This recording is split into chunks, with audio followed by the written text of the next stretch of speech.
فصل اول. سرگیجه. نویسندگان پیر بویلو، توماس نارسشاک. اقتباس شنیداری مریم صابونی. گویندگان محمد تنهایی، شیرین سپهراد. صدا بردار طناز سدیفی. تهیه کننده مهرنوش محتشمی. تولید شده در پایگاه کتاب گویای ایران صدا. فلاویر مثل همیشه پشت میز کارش مشغول بود. رسیدگی به پرونده موکلین کار تمام وقتی بود. چند وقتی بود از اداره پلیس استعفا داده بود. وکالت میکرد. ژوین دوست قدیمی پس از مدتها سری به او زده بود. حتما خورده فرمایشی داشت. وگرنه ژوین با آن همه مال و منال به کمتر کسی افتخار سر زدن میداد. پس از گپ و گفتی کوتاه و تعارفات معمول، ژوین از زن و زندگیش تعریف کرد. ظاهراً نگران زنش بود. از فلاویر کمک میخواست. ژوین گفت: میخوام حواست بهش باشه. چرا؟ بهت خیانت کرده؟ نه. پس چی؟ نمیدونم چجوری بگم. رفتارش عجیب غریبه. نگرانشم. نگران چی؟ فلاویر علت سکوت و کمگویی ژوین را میدانست. بی‌اعتمادی. او همان ژوین 15 سال پیش بود. فلاویر در دانشگاه باهاش آشنا شده بود. هنوز هم همان ظاهر مهربان و صمیمی را داشت. اما در باطن کمرو و شکاک بود. چند دقیقه پیش هم از دیدن دوباره فلاویر ابراز خوشحالی کرد. اما فلاویر متوجه تصنعی بودن رفتارش شد. ژوین زیادی تکان می‌خورد، زیادی می‌خندید. همه چیزش اغراق شده بود. مرد تاسی بود با چانه‌ای درشت، ابروهای حنایی و بینی ککمکی. سیگار برگ گران قیمتی می‌کشید. از 15 سال پیش ثروتمندتر و قدرتمندتر هم شده بود. در تمام سازمان‌های بزرگ و کوچک نفوذ داشت. فلاویر هم از 15 سال پیش لاغرتر و شکسته‌تر شده بود. از طرفی مدام می‌ترسید با این سؤال مواجه شود، اینکه چرا از خیر پلیس بودن گذشته و وکیل شده. دستش عرق کرده بود. ژوین گفت: نگران چیز خاصی نیستم. 4 سال ازدواج کردیم. هم خوشبختیم هم ثروتمند. بچه دارید؟ نه. خب، مادلن تو زندگیش هیچی کم نداره، اما یه جای کار میلنگه. گرچه همیشه کمی عجیب بود، کمی دمدمی و یه دفعه افسرده میشد. اما چند وقت بدتر شده. دکتر رفتید؟ بهترین دکترها، سالمه. حتی از نظر روحی؟ بله، هیچ مشکلی نداره. ژوین خاکستر سیگارش را تکاند. واقعا عجیبه. اوایل خیال میکردم رفتارش به خاطر ترسیه که از زمان جنگ تو وجودش مونده. یهو ساکت میشد. هرچی باهاش حرف میزدی نمیشنید. فقط به روبرو خیره میشد. آدم ازش میترسید. جوری نگاه میکرد که مطمئن بودی، چجوری بگم، مطمئن بودی چیزای نامرئی میبینه. وقتی به خودش میومد آشفته بود. چنان گیج که انگار به زور خونشو میشناخت. حتی منو. ژوین ناامید و سرخورده به میز خیره شد. فلاویر بی‌حوصله گفت: پس اگه مریض نیست ادا در میاره. ژوین دستش را به مخالفت تکان داد. خودم هم همین فکر رو میکردم. چند روز تعقیبش کردم. رفت تو جنگل کنار رودخونه نشست. 2 ساعت به آب زل زد. خیلی عجیب نیست؟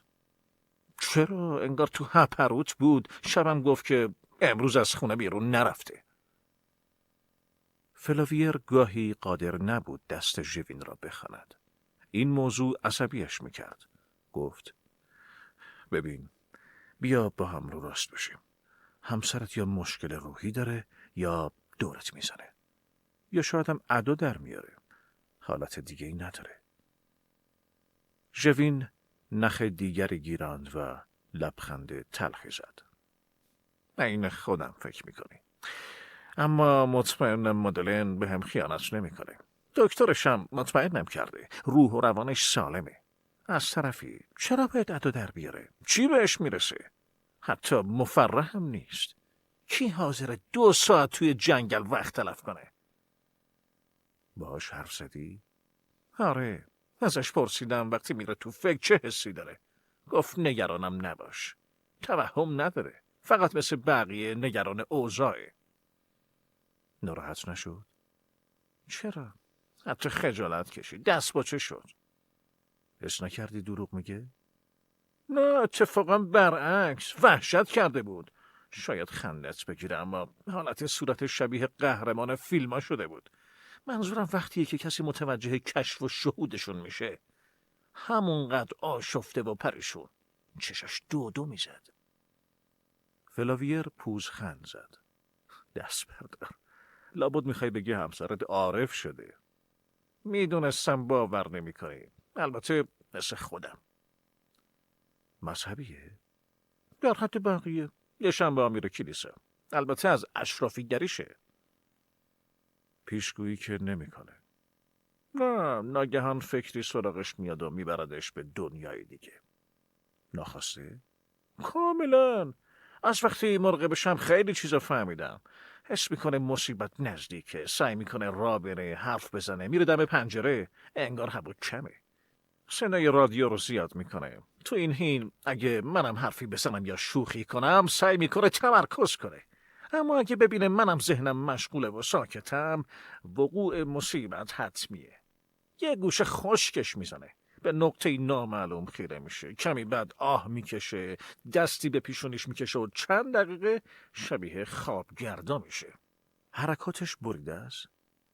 نه، راستشو بخوای من اصلا تو عمرم خوابگرد ندیدم. اما زنم شبیه کسایی نیست که خوابن. فکرش جای دیگه ایه.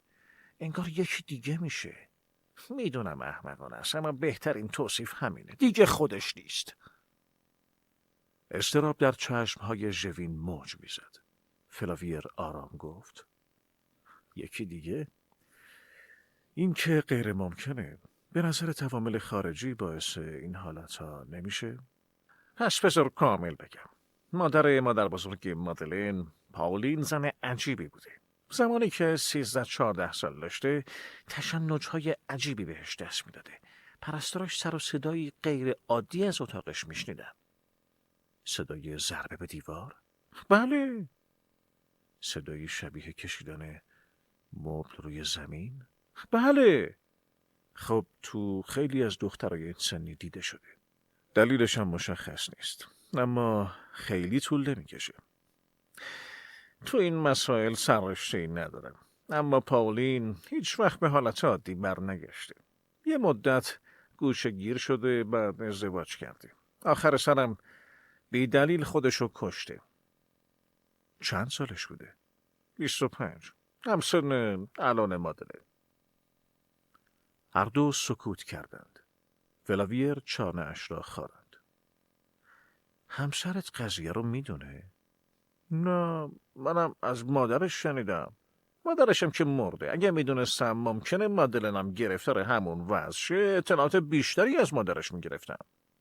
به نظرت چرا مادرش این حرفا رو بهت زده؟ نمیدونم.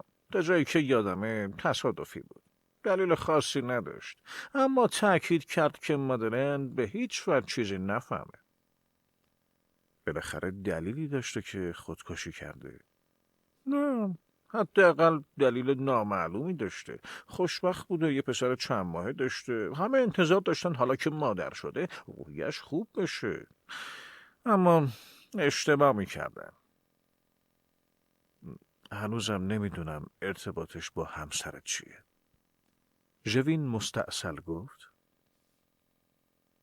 میگم وقتی پدر و مادر مادلن مردن، یه چیزایی از پاولین به مادلن ارث رسید. چند تیکه جواهر و خرت و پرتای دیگه. مادلن بیوقفه نگاهشون میکنه، لمسشون میکنه. انگار چجوری بگم، انگار دلتنگه. یه تصویر از پاولین داریم که خود پاولین کشیده. مادلن ساعتها روبروش میشینه، تماشاش میکنه. انگار شیفتن شده. یه روز دیدم قاب عکسو کنار آینه گذاشته. گردنبند یاقوت پاولین هم گردنش انداخته. سعی میکنه موهاشو مثل مادر بزرگش درست کنه.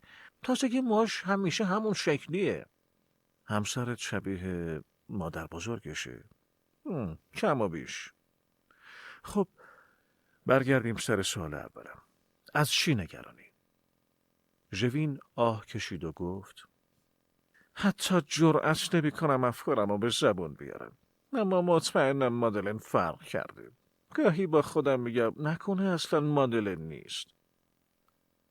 فلاویر قهقه‌ای تصنعی سر داد و بلند شد. پس کیه؟ نکنه پاولین؟ ظاهرا خودت هم زده به سرت. چی میخوری؟ چای، قهوه؟ قهوه! فلاویر که رفت، ژوین با صدای بلند پرسید هنوز ازدواج نکردی؟ نه، علاقه ای ندارم. شنیدم استعفا دادی، دیگه پلیس نیستی. فلاویر ساکت ماند. ژوین پرسید کمک نمیخوای؟ ژوین بلند شد. جلوی پنجره ایستاد. فلاویر با 2 فنجان قهوه برگشت. ژوین گفت خونت قشنگه. ببخشید با حرفام اذیتت کردم. خوشحالم که دوباره دیدمت. باید قبلش خبر میدادم اما اونقدر گرفتارم که... گرفتار کشتی سازی؟ ژوین سری به تایید تکان داد. بدن یک کشتی میسازیم. ظاهرا وزارتخونه منتظر حمله بزرگیه. و فلاویر گفت لعنت به جنگ. ژوین و فلاویر قهوهشان را در سکوت نوشیدند. فلاویر گفت ماجرای همسرت حالا از ذهنم نمیره. چطور با هم آشنا شدید؟ رویایی. تو روم با هم آشنا شدیم. واسه کار رفته بودم. هتلمون یکی بود. همسرت اونجا چیکار میکرد؟ دوره نقاشی میدید. نقاشیش خیلی خوبه. برعکس من که دوره میدید که کار کنه یا تدریس؟ هیچ کدوم. واسه دل خودش. ذره نیاز مالی نداشت. پدرش یکی از کارخونه دارای بزرگ بود. ژوین به سمت دیگر اتاق رفت. فلاویر متوجه گام‌های نرم و استوارش شد. پیشتر قدم‌هایش را مردد و بریده برمی داشت. انگار تمام تنش لکنت داشت. ثروت همسرش عوضش کرده بود. فلاویر پرسید هنوزم نقاشی میکنه؟ نه، کم کم کنار گذاشت. وقت نداشت. میدونه که زنه پاریسی چقدر گرفتاره. بالاخره ناراحتی هایی که گفتی باید دلیلی داشته باشه. حادثه دعوایی، خبر بدی، تحقیق کردی؟ معلومه، اما چیزی دستگیرم نشد.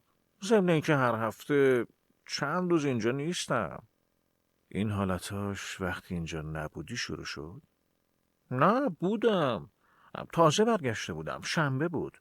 مادرم مثل همیشه قبراق بود. اما شبش احساس کردم که رفتارش عجیبه. ولی اهمیت ندادم. قبلش چی؟ قبلش گهگاهی عصبانی می شد اما اصلا مثل حالا نبود. مطمئنی شنبه‌ای که میگی اتفاق خاصی نیفتاده؟ کاملا. خب دلیلش هم ساده است. من ساعت 10 رسیدم. مادلن تازه بیدار شده بود. کمی حرف زدیم، نهار خوردیم. بعد نهارم رفتیم بیرون. همه چی عادی، مثل همیشه. کی رفتارش عجیب شد؟ بعدشو. تاریخ دقیقشو به هم میگی؟ تاریخ؟ ژوین تقویم را ورق زد. اواخر زمستون بود. ببین 26 فوریه شنبه است. احتمالاً همین روز بود. فلاویر نزدیک ژوین نشست. چی شد که اومدی سراغ من؟ ژوین همه عادتهایش را ترک کرده بود. جز این یکی. وقتی گیر میافتاد فلاویر را خبر میکرد. چون تو تنها دوستمی. یادمه به روانشناسی و مراسم مرموز علاقه داشتی. نمیخواستی که برم پیش پلیس. لبهای فلاویر منقبض شد. ژوین دوباره گفت دیدم استعفا دادی اومدم پیشت. آره. میدونی چرا؟ نه ولی برات میگم. فلاویر سعی میکرد بر خودش مسلط شود. دلش میخواست آرام باشد و لبخند بزند. اما صدایش از کینه خشک و خشن شده بود. علیرغم میل باطنیم بازدست شده بودم. اما پدرم کمیسر بود. خیال میکرد شغل دیگه‌ای تو دنیا وجود نداره. به هر حال خودم نباید زیر بار میرفتم. هیچکی حق نداره بچه‌شو مجبور کنه. بگذاریم. یه روز مجبور شدم کسی رو بازداشت کنم. آدم خطرناکی نبود. فقط تو تعقیب و گریز رفت بالای بوم. همکارم باهام بود. اشک در چشمهای فلاویر حلقه زد. سرش را بالا گرفت. سرفه‌ای کرد و به شوخی گفت: هنوزم که حرفش میشه خودم رو میبازم. پشت بوم شیب تندی داشت. مجرم پشت دودکش قایم شده بود. اما من نتونستم تا اونجا برم. ژوین گفت: سرگیجه. الان یادم اومد. قبلا هم دچار سرگیجه میشدی. آره. برای همین همکارم جای من پرید و پرت شد پایین. عجب. فلاویر نمیدانست چه در سر ژوین میگذرد. آرام گفت: قضیه این بود. آره خب. مگه اعصاب آدمیزاد از آهنه؟ فلاویر سری تکان داد. لحظاتی هر دو ساکت بودند. ژوین دستش را بالا برد. اما تو که تقصیری نداری. فلاویر فنجان قهوه را به ژوین تعارف کرد. هر وقت قصه‌اش را تعریف می کرد، دچار رخوت و پژمردگی می شد. هیچ کس حالش را درک نمی کرد. چطور باید فریاد ناتمام همکارش را هنگام سقوط فراموش می کرد؟ صدای وحشت زده‌ای که از زیر به بم تبدیل می شد. شاید همسر ژوین هم غمی داشت، اما کدام درد را می شود با آن خاطره قیاس کرد؟ آیا آن زن هم خواب فریاد می بیند؟ آیا کسی را قربانی کرده؟ ژوین پرسید. کمکم می کنی؟ دقیقاً باید چیکار کنم؟ مراقبش باش. میخوام نظر تو دربارش بدونم. همین که دربارش حرف بزنیم خیلی خوبه. قبول؟ اگه کمکی بهت میکنه باش. باورت نمیشه چه آرامشی بهم میده. ممنونم. امشب وقت داری؟ نه. حیف. پس فردا شب بیا خونم. بهتره همسرت منو نشناسه. آره اما بالاخره که باید ببینیش. ببرش تئاتر، منم میام. ژوین دست فلاویر را به گرمی فشرد. ممنونم. میبینی حق داشتم. امکان نداشت به فکر تئاتر بیفتم. تو واقعا باهوشی. ژوین دست در جیبش کرد. اما فلاویر جلویش را گرفت. ژوین گفت: ناراحت نشو. کارت خیلی بارزشه. نمیشه با پول جبران کرد. میفهمم اما لطف بزرگیه. حال خودت و همسرت مهمه، نه پول. حس میکنم همسرت شبیه منه. شاید بفهمم چی رو مخفی میکنه. مطمئن باش هیچی. خب معلوم میشه. فلاویر از آدمهای متکبر و از خود راضی متنفر بود. حاضر بود دار و ندارش را بدهد تا کمی از اعتماد به نفسشان را داشته باشد. پنجره را بست. کشوی میزش را باز کرد. پوشه سبزی برداشت. گوشش نوشت: پرونده ژوین. چند تایی کاغذ سفید هم لای پوشه گذاشت. ژوین و مادلن ردیف اول تماشاچیان نشسته بودند. فلاویر حالتی سر به هوا به خود گرفت. وانمود کرد با دوربین عکاسی‌اش ور می رود. مادلن کمی عقب‌تر از ژوین نشسته بود. صورتی آفتاب سوخته داشت و لاغر بود. فلاویر مادلن را درست نمیدید. حس می کرد زیباست. ظرافت خاصی داشت.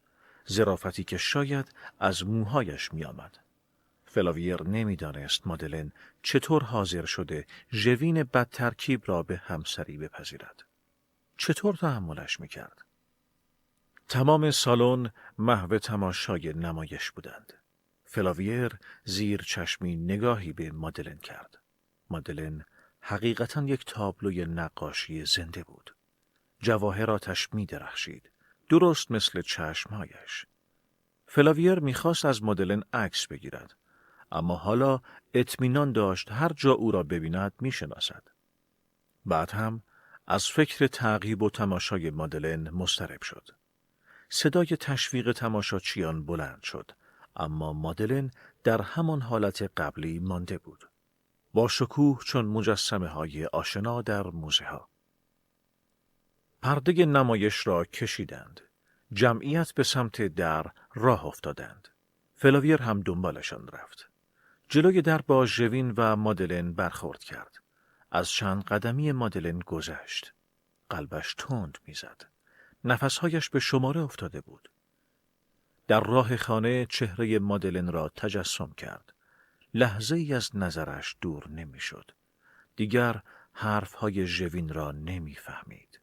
حالا معتقد بود رخوت و ملال مادلن از زندگی با ژوین می آید. مادلن به تعقیب احتیاج نداشت، به حمایت احتیاج داشت و حتی کمک.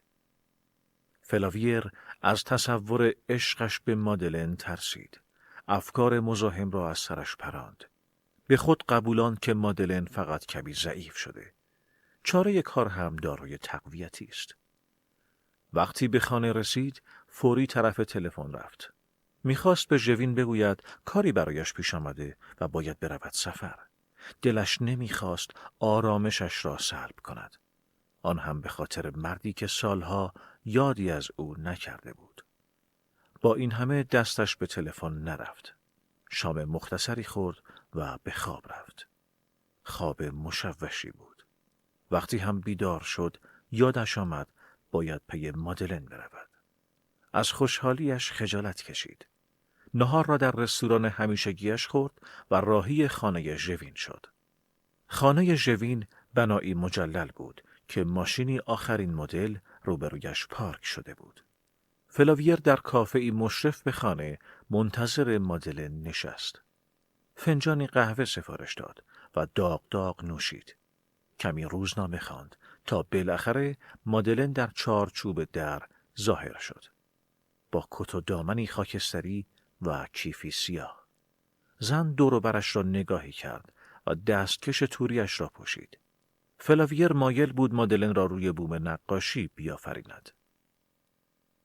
در گذشته نقاشی میکشید، اما موفقیت چندانی به دست نیاورده بود. پیانو هم در حدی میزد که به نوازنده های بزرگ غبطه بخورد. فلاویر از معمولی بودن متنفر بود، اما به رتبه های عالی هم نمی رسید. هرچه استعدادهای کور شده بیشتر باشد، حسرت آدم هم بیشتر می شود. مادلن کنار ورودی موزه ایستاد. این پا و آن پا می کرد. دوباره راه افتاد. انگار موجی نامرئی او را می برد. چند خیابان را زیر پا گذاشت. بالاخره تصمیمش را گرفت. وارد گورستان شد. از لابلای مزارها می گذشت. راه رفتنش هیچ فرقی با توی خیابان نداشت. انگار هنوز در گردش بود. بی هوا به چپ و راست می رفت. هر از گاهی گلهای روی مزاری را نگاه می کرد. پرنده ها دسته دسته با نزدیک شدنش می پریدند. مادلن آهسته میان آدمهای سنگی قدم می زد. گاهی می ایستاد. نامی از روی سنگ می خواند و دوباره راه می افتاد. گل سرخی کنار قبرستان افتاده بود. گل را برداشت و آرام به مزاری نزدیک شد. ایستاد. کوچکترین آزردگی یا تشویشی در چهرهش نبود. برعکس، انگار کاملا آرام و آسوده بود. مادلن با گل توی دستش دوباره شبیه تابلوی نقاشی شده بود. تابلویی که فلاویر دوست داشت امضای خودش را گوشش بزند. مادلن در خود فرو رفته بود. انگار اندیشه‌ای در خود غرقش کرده بود. ژوین به این حالت می گفت مصیبت؟ آیا مادلن مشغول مکاشفه بود؟ نه. مکاشفه علائم بیشتری دارد. حتما مادلن برای عزیزان رفته‌اش دعا می کرد. مادلن 12 دقیقه مقابل مزار ایستاد و بعد رفت. فلاویر با اینکه انتظار داشت اسم پائولین را روی سنگ ببیند، اما از دیدنش ناراحت شد. ژوین حق داشت. رفتار مادلن غریب بود. کنار مزار بی حرکت بود. نه سرخم کرد، نه دستهایش را روی هم گذاشت. شبیه کسی بود که به خانه همیشگیش آمده. وحشتی مبهم وجود فلاویر را گرفت. برای همین دست از افکار پوچ برداشت و پی مادلن رفت. زن با گل توی دستش به سمت رودخانه رفت. خستگی در چهرهش نمایان شده بود. در ساحل به حباب‌های درخشان روی آب خیره شد. هوا گرم بود. مردم عرق ریزان از کنارش رد می شدند. عده‌ای کنار ساحل خوابیده بودند. صدای پرنده ها فضا را پر کرده بود. مادلن با لباس رسمی و کفش های پاشنه‌دارش وصله ناجور بود. بیشتر شبیه مسافری بود که منتظر قطار است. گهگاه ساقه گل را دور انگشتش میپیچاند. از رودخانه گذشت. با کسی قرار داشت یا فقط استراحت میکرد؟ زن کمی خم شد. صورتش را در آب میدید. فلاویر جلوتر رفت. سر از کارهایش در نمی آورد. مادلن بی حرکت ایستاده بود. گل از دستش رها شد. افتاد توی آب. تبدیل به لکه‌ای قرمز شد و آرام غرق شد. مادلن خیره به آب به دیوار تکیه داده بود. فلاویر حس می کرد مادلن لبخند می زند. کمی بعد مادلن راهش را گرفت و به خانه رفت. فلاویر احساس پوچی می کرد. از همان کافه نزدیک به ژوین زنگ زد. با او توی دفتر کارش قرار گذاشت. ژوین گفت: چی شد؟ دیدیش؟ فلاویر نخی گیراند. کجا رفت؟ گورستان پاسی. سر مزار. بله، همونجا. دیدی گفتم؟ دیدی؟ چشم فلاویر به عکسی از مادلن افتاد که روی میز ژوین بود. روی سنگش فقط یه اسم بود. اما حتما باقی اقوامش هم اونجان، نه؟ نه. بین اقوام من و مادلن فقط پائولین توی پاسی دفن شده. از همین میترسیدم. مطمئنم بار اولش نیست. آره، چون نشونیشو بلد بود. چیزی از نگهبان نپرسید. نگفتم پائولین طلسمش کرده؟ تلفن زنگ زد. ژوین تشرزنان گوشی را برداشت. دستش را روی دهنی گذاشت و گفت: خیال میکنه پائولینه. حالا دیدی چرا ناراحتم؟ ژوین مشغول صحبت با تلفن شد. فلاویر عکس مادلن را نگاه میکرد. چهره ای مثل مجسمه که چشمهایش قدری زندگی به آن بخشیده بود. فلاویر حس میکرد رمز و راز در وجود خود مادلن است. از تصورش به خود لرزید. اگر روح پائولین. تلفن ژوین تمام شد. شروع کرد به غرغر. فلاویر پرسید: پائولین پاریس زندگی میکرد؟ درست یادم نیست. اما آره، مادر زنم خونشو نشونم داد. یه مغازه هم پایینش بود. انگار عتیق فروشی بود. خب، نظرت راجع به وضع مادلن چیه؟ فلاویر شانه بالا انداخت. هیچی فعلا. اما مثل من خیال میکنی یه چیزی هست، نه؟ آره، گمونم. مطمئنی نقاشی و کنار گذاشته؟ آره، وسایلش هم جمع کرده. چرا؟ دمدمیه. ولی در کل آدم ها عوض میشن دیگه. فلاویر بلند شد. با ژوین دست داد. مزاحمت نمیشم. به کارت برس. کار مهم نیست. مادلن مهمه. ببین، با هم رو راست باش. به نظرت مادلن دیوونه است؟ دیوونه که نه. کتاب زیاد میخونه.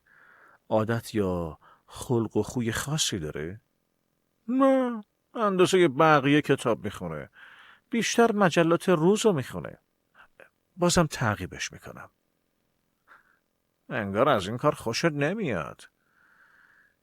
حس میکنم خودمونو سر کار گذاشتیم. فلاویر حاضر بود روزها و ماهها مادلن را تعقیب کند تا به حقیقت برسد. ژوین گفت: خواهش میکنم، تو که وضع زندگیمو میبینی. بذار حداقل خیالم از مادلن راحت باشه. ژوین فلاویر را تا دم آسانسور بدرقه کرد. هرچی دستگیرت شد بهم بگو. حتما. عصر فلاویر به کافه نشینی و روزنامه خواندن گذشت. فکر مادلن لحظه‌ای رهایش نمی‌کرد. سعی کرد این زن پر رمز و راز را روی کاغذ بیاورد. زنی با کت و دامن خاکستری و گلی سرخ. اما کاغذ را آتش زد و 2 قرص بالا انداخت.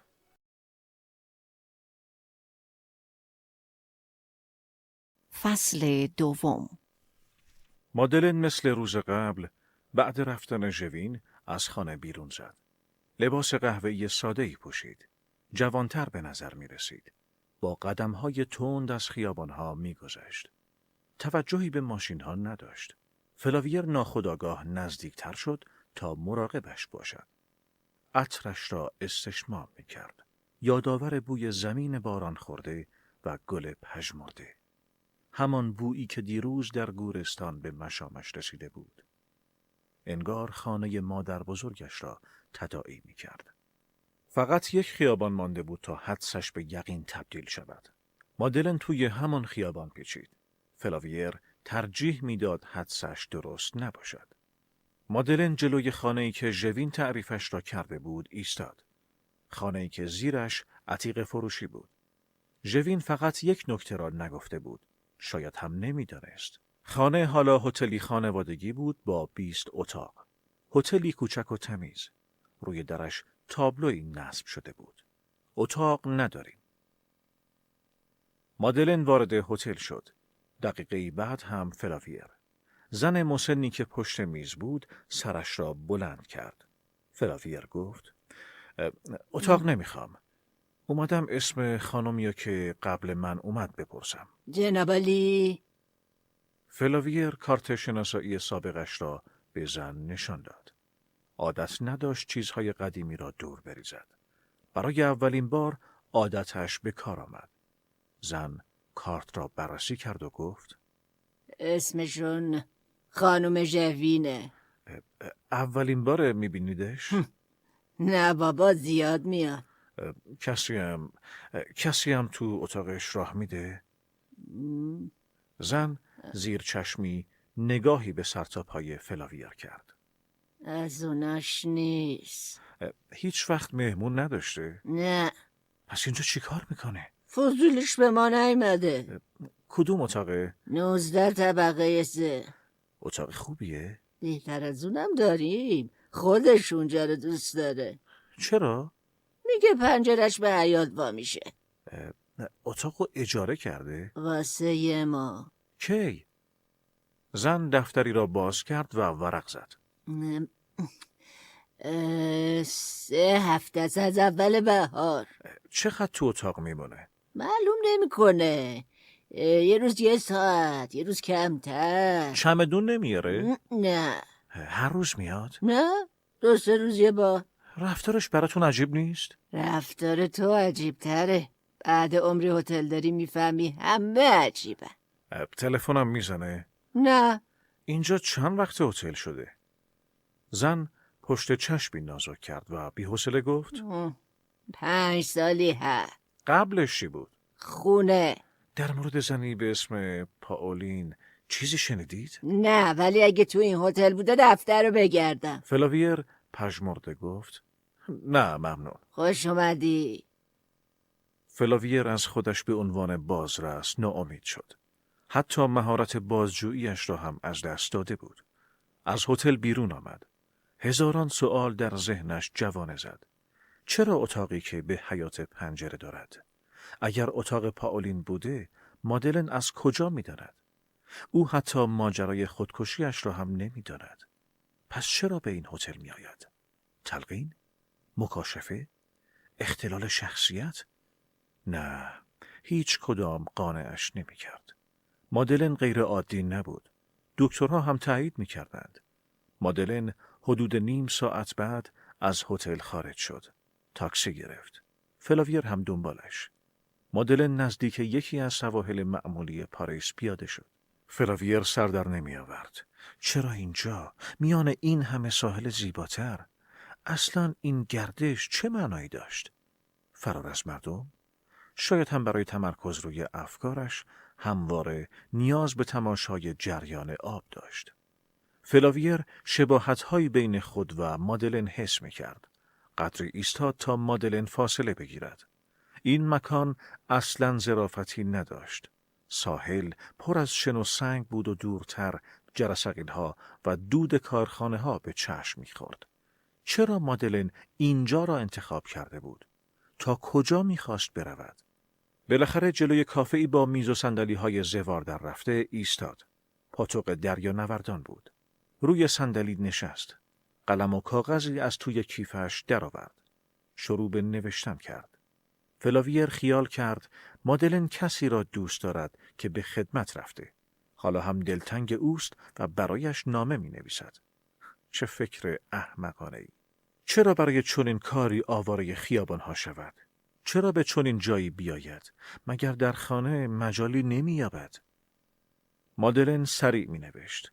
معلوم بود تمام راه را به نامه فکر کرده. شاید هم توی هتل. رگه‌های جنون در رفتارهایش هویدا بود. شاید نامه جدایی بود. اما گورستان را چطور توجیه می‌کند؟ نه، جور در نمی‌آید. مادلن نامه را توی پاکت گذاشت. دستهایش را به هم زد تا صاحب کافه بیاید. اما نیامد. مادلن بلند شد. تردید داشت. به طرف رود راه افتاد. بوی عطرش به مشام فلاویر می رسید. وزش نسیم موج ملایمی به دامنش می داد. چشمهایش پر از رخوت و خستگی بود. نامه را نگاهی کرد. بعد تکه تکش کرد و به دست باد سپرد. تکه های کاغذ قدری توی هوا رقصیدند و روی آب افتادند. مادلن غرق شدنشان را تماشا کرد. بعد آرام قدمی جلوتر رفت. از جایی که فلاویر پنهان شده بود چیزی جز پاشیدن ناگهانی آب دیده نمیشد. فلاویر شتابان کتش را درآورد و پرید توی رودخانه. سرما سینه اش را سوزاند، اما فریادی از عمق جانش مادلن را صدا می‌زد. بالاخره او را در چند متریش دید که بیحال و کم جان روی آب افتاده. تقلایی کرد تا مادلن را از آب بیرون بکشد.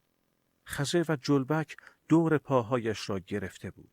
امواج خلاف جهت حرکتش بود. به زحمت به چند قدمی مادلن رسید و دستش را گرفت.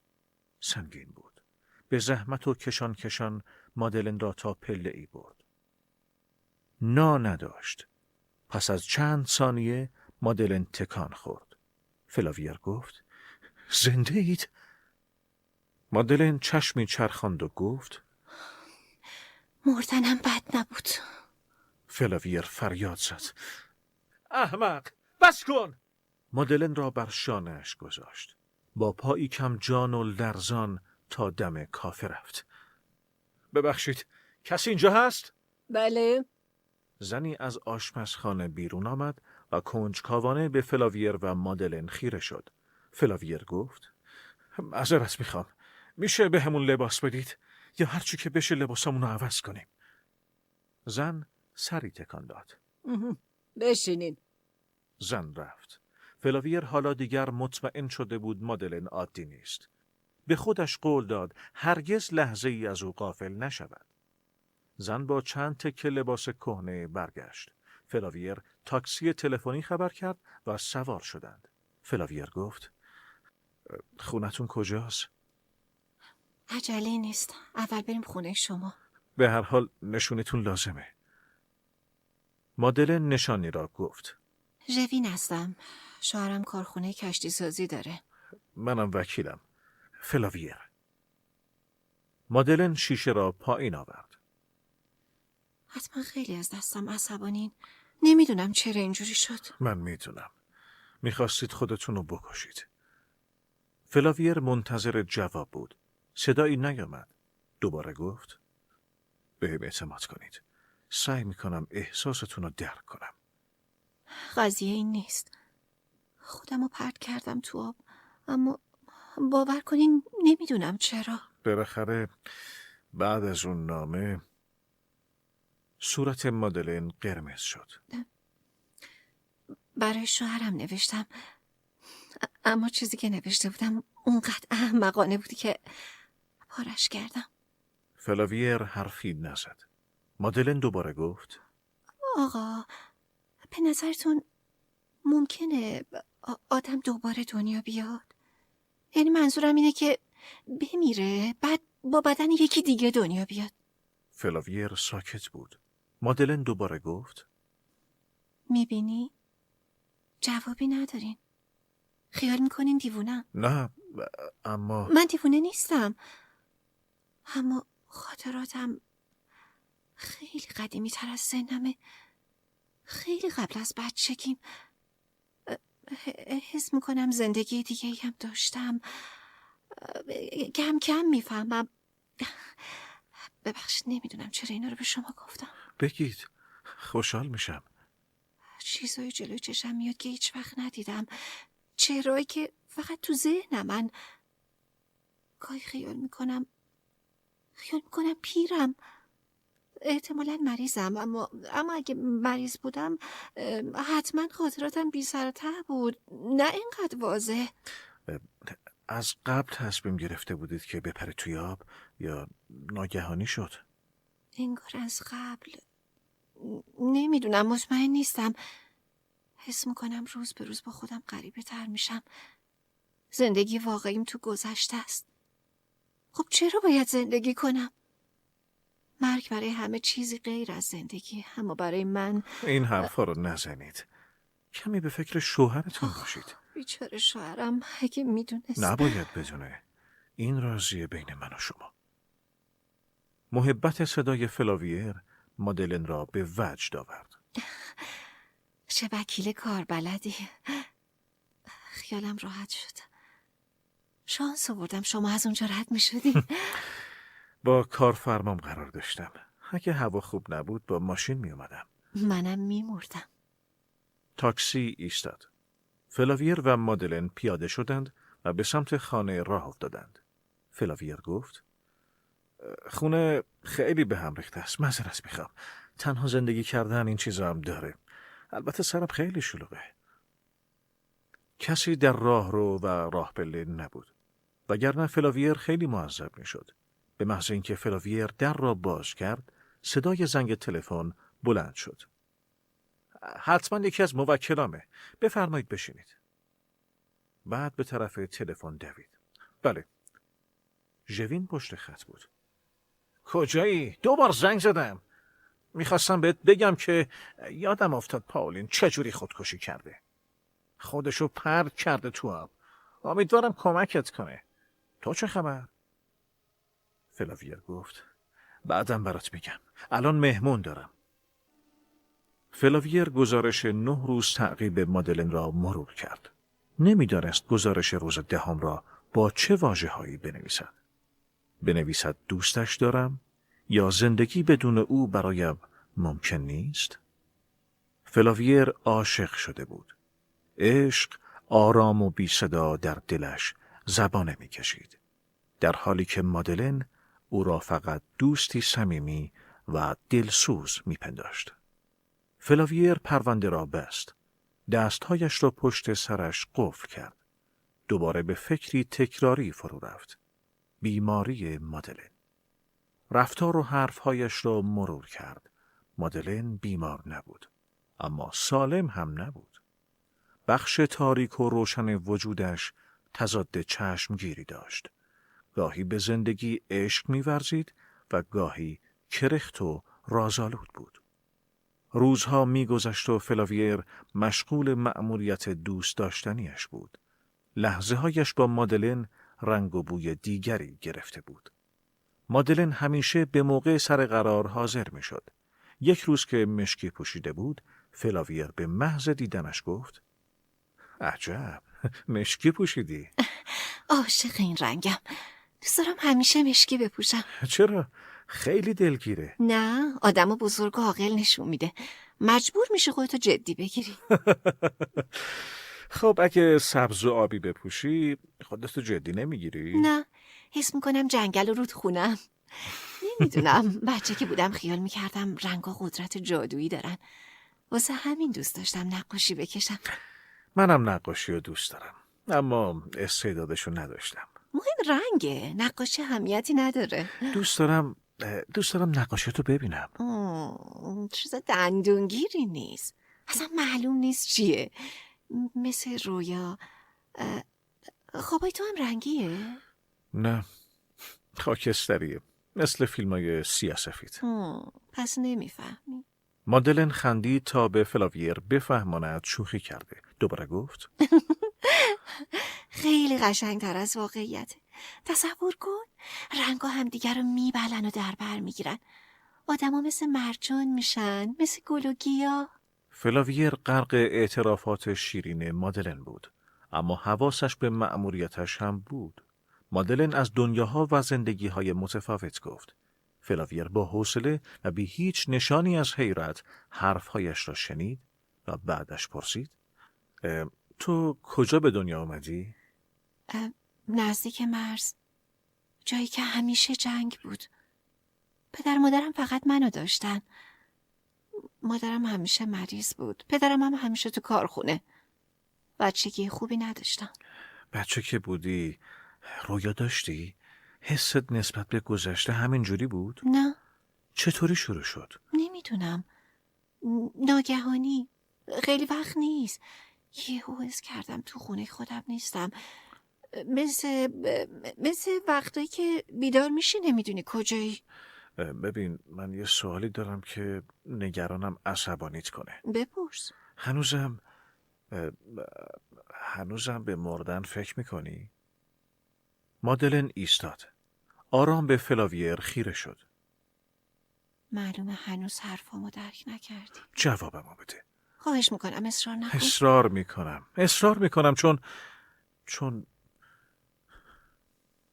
دوستت دارم. نمیخوام از دستت بدم. هر دو در سکوت به هم خیره شدند. سرانجام مادلن سکوت را شکست. از اینجا بریم. از پله ها پایین رفتند. به چمنزاری رسیدند که فواره آبیاریش میکرد. فلاویر گفت میخوای بازم قدم بزنیم؟ هنوز خیلی حرف مونده که نزدیم. نه خستم. میخوام برگردم. بهت زده و رنگ پریده به نظر میرسید. فلاویر گفت الان تاکسی میگیرم، اما قبلش از توی کیفش جعبه‌ای درآورد. هدیه ناقابلیه. چیه؟ بازش کن. قوطی توتونی توی جعبه بود. مادلن لبخند زد و گفت ممنونم. لازم داشتی نه؟ فردا هم میبینمت. عالیه. میریم تو دل طبیعت. فلاویر برای مادلن تاکسی گرفت. در ماشین را که میبست گفت دیگه فکر گذشته رو نکن. بعد خسته اما آسوده خاطر و آرام راهی خانه شد. فلاویر از صبح منتظر تماس مادلن بود، اما خبری نشد. آشفته و پریشان توی خانه قدم میزد. دلش میخواست نفوس بد نزند، اما افکار مزاحم رهایش نمیکرد. نباید راز دلش را به مادلن میگفت. نباید احساس خیانت به ژوین را بهش القا میکرد. کسی چه میداند چون این احساسی برای کسی به شکنندگی مادلن چه عواقبی دارد؟ از خودش بدش آمد. ژوین به او اعتماد کرده بود. باید هرچه زودتر تمامش میکرد. اما تصور زندگی بدون مادلن آزارش میداد. از هجوم افکار آزاردهنده به قهوه پناه برد. بدجوری عاشق شده بود. حالا حال عده‌ای از موکلینش را میفهمید. حالا میفهمید وقتی کسی میگفت دوستش دارم چقدر بیرحمانه شانه بالا میانداخت و مسخرش میکرد. آرام و قرار نداشت. سرانجام تصمیم گرفت سری به دفتر کار ژوین بزند. پیاده راه افتاد. ساعت 10 وارد دفتر ژوین شد. ژوین هم تازه رسیده بود. انگار خسته بود. فلاویر نشست و به صندلی تکیه داد. غرق فکر بود که ژوین ضربه‌ای به شانه‌اش زد. خندید و گفت: بهت حسودیم میشه. کاش میشد منم عصر رو با خانمای زیبا بگذرونم. مخصوصا همسر خودم. حیف که کار فلجم کرده. نشست و صندلیاش را سمت فلاویر چرخاند. خب چه خبر؟ هنوز چی؟ پریروز رفتیم موزه. دیروز ندیدمش. منتظر بودم به هم زنگ بزنه اما خبری نشد. راستش از سکوتش... نگران نباش. حالش خوب نبود. قرص خورد خوابید. فردا خوب میشه. دیگه عادت کردم. از گردشمون حرفی نزد. مختصر. خرت و پرتایی که خریده بود و نشونم داد. توتون و اینجور چیزا. حالش بد نبود به نظرم. چه خوب. خوشحال شدم. فلاویر کمی روی صندلی جابجا شد. هنوزم لازمه که مراقبش باشم؟ چی؟ معلومه. مگه ندیدی چه کارهای خطرناکی میکنه؟ آره میفهمم. اما درست نیست که... یعنی منظورم اینه که من دائم کنار همسرتم. میدونی؟ یه کمی مهذبم. نمیدونم چطوری بگم. ژوین مرتب سر تکان میداد. میدونم. خیال میکنی خودم راضیم. نه. اما خب چاره ای نیست. اگه وقت داشتم حتما کار دیگه ای میکردم. اما حالا این زندانیا. ژوین به صندلیاش تکیه داد. دستهایش رو پشت سرش قلاب کرد و گفت: 2 هفته بهم وقت بده. فوقش 3 هفته. باید کارخونه رو گسترش بدم. اگه همه چی خوب پیش بره مجبورم از این شهر برم. مادلنم راضی میکنم که با هم بیاد. اون وقت دیگه زحمتت نمیدم.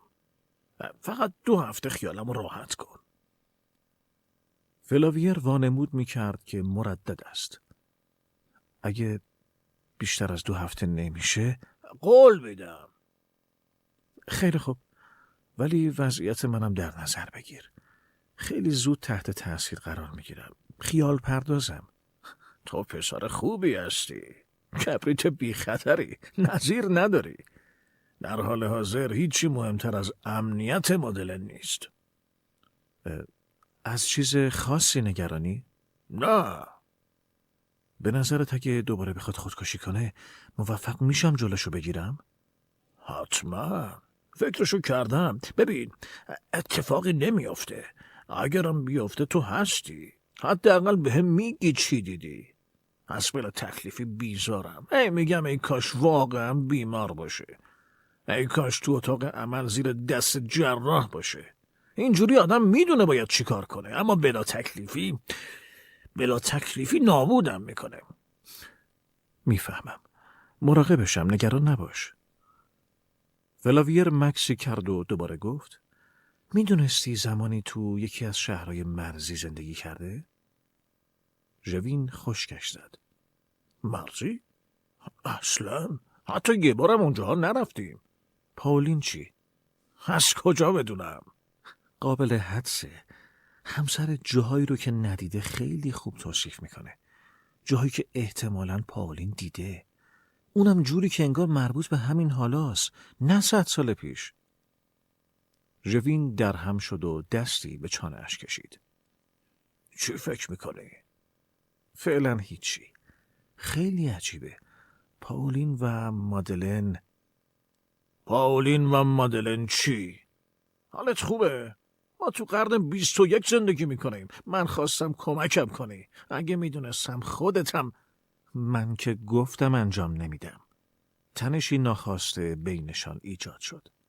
پس از کمی سکوت فلاویر بلند شد. نباید وقتو تلف کنم. ژوین گفت: فقط دلم میخواد مادلن رو نجات بدم. حالا مریض باشه یا دیوونه یا جن زده. هرچی. امروز میره بیرون؟ نه. پس کی میره؟ فردا. امروز پیشش میمونم. فلاویر چیزی نگفت. از ژوین متنفر بود. فکری کرد و گفت فردا نمیدونم وقت دارم یا نه. ژوین بلند شد. دستش را روی شانه فلاویر گذاشت. ببخشید باهات تند حرف زدم. دست خودم نبود. امروز میخوام باهاش حرف بزنم که از این شهر بریم. بنابراین فردا باید وقت داشته باشی. به کمکت احتیاج دارم. فردا به هم بگو واکنشش چی بود خب؟ باش. نمیدونم چجوری ازت تشکر کنم. واقعا ممنونم. فلاویر سری تکان داد. نگران نباش. فلاویر رفت. فکر مادلن و ژوین کنار هم دست از سرش بر نمی داشت. حالا هم که قرار بود به شهر دیگری برود. حالا چه می کرد؟ دلش می خواست مانع رفتنش شود، اما چطور؟ آرام و قرار نداشت. افکار مزاحم برایش خواب و خوراک نگذاشته بود. بالاخره مادلن زنگ زد. قراری برای ساعت 2 فردا گذاشت. فلاویر دل توی دلش نبود. فصل 3. مادلن همان لباس قهوه‌ای ساده را پوشیده بود. فلاویر نگران شد. همان لباسی بود که روز خودکشی به تن داشت. فلاویر ماشین را نگه داشت. مادلن سوار شد. کمی بعد فلاویر گفت دیوونه شدم از نگرانی. معذرت میخوام. حالم اصلا خوب نبود. میشه من برونم؟ فلاویر ایستاد. مادلن پشت فرمان نشست. معلوم بود هنوز حالش خوش نیست. ناگهانی ترمز می‌کرد، صدای دنده را در می‌آورد، سرعت می‌گرفت و رنگش پریده بود. گفت دلم میخواست رانندگی کنم.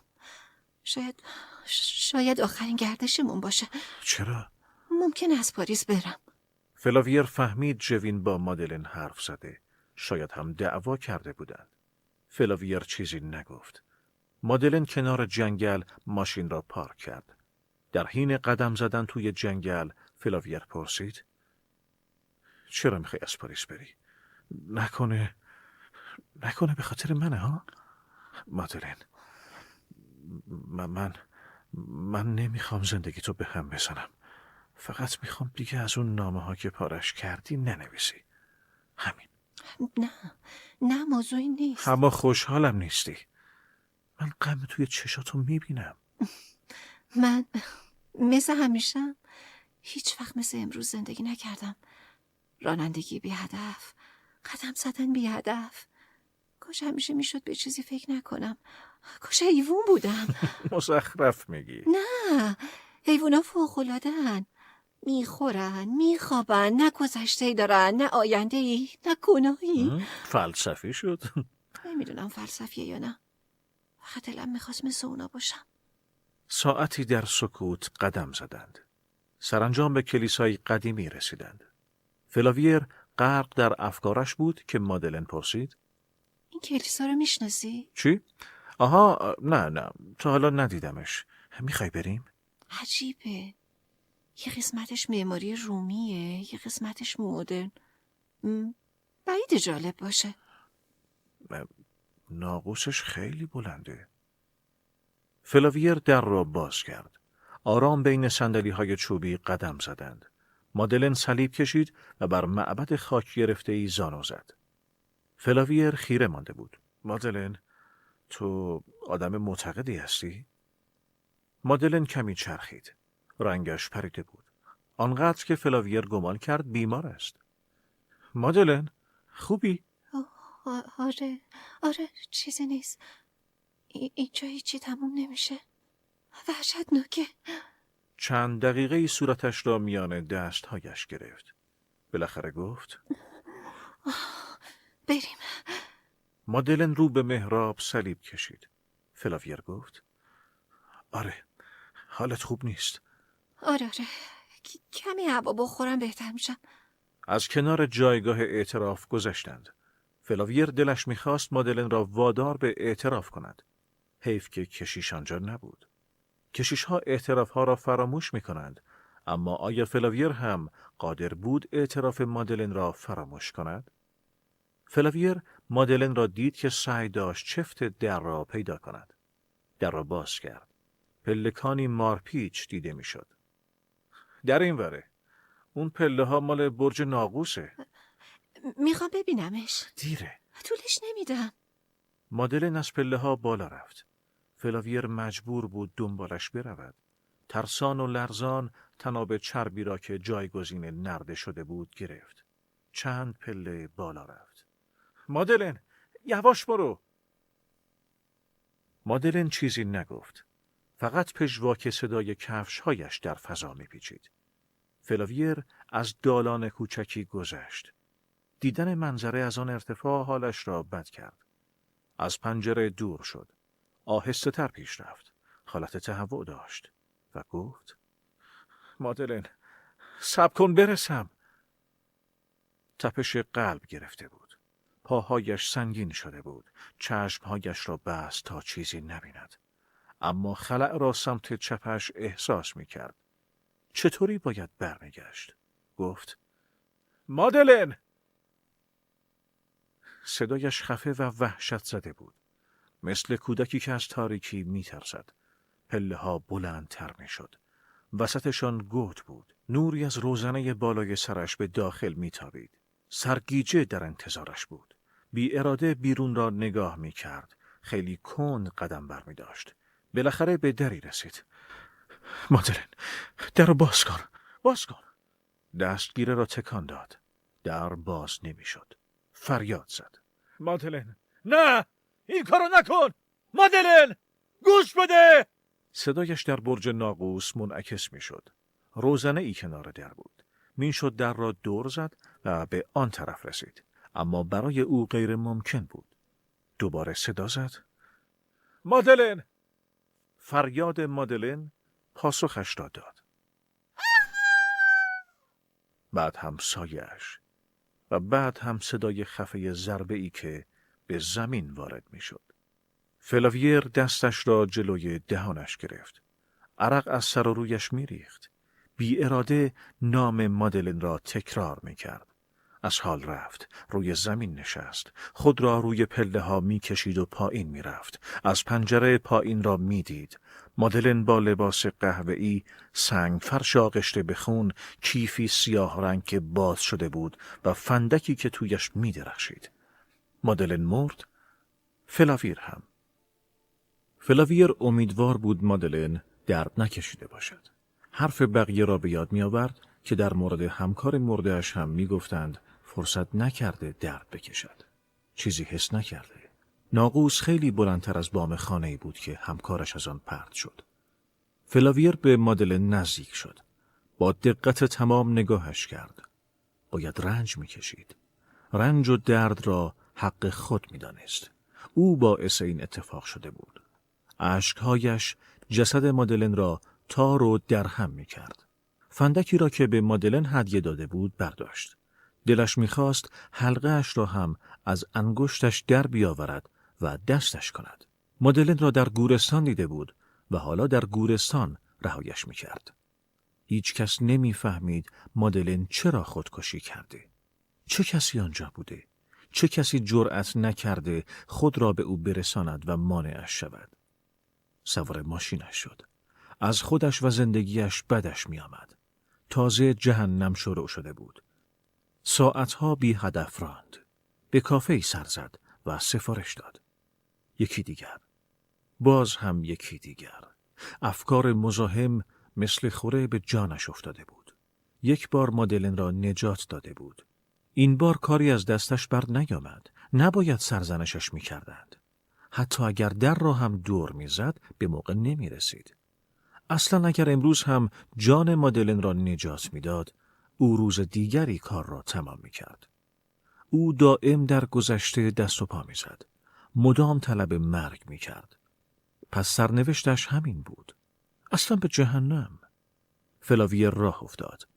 تصویر مادلن جلوی چشمش بود. حالتی که روی زمین خاک را به آغوش کشیده بود. مادلن از چیزی فرار نکرد، بلکه به چیزی بازگشت. فلاویر حس می‌کرد که مادلن خود را از او پنهان کرده و از در دیگری بیرون رفته. ساعت 6 جلوی دفتر ژوین بود. دیگر از او نمی‌ترسید. آخرین بار بود که به دفترش میرفت. با جناب ژوین کار دارم.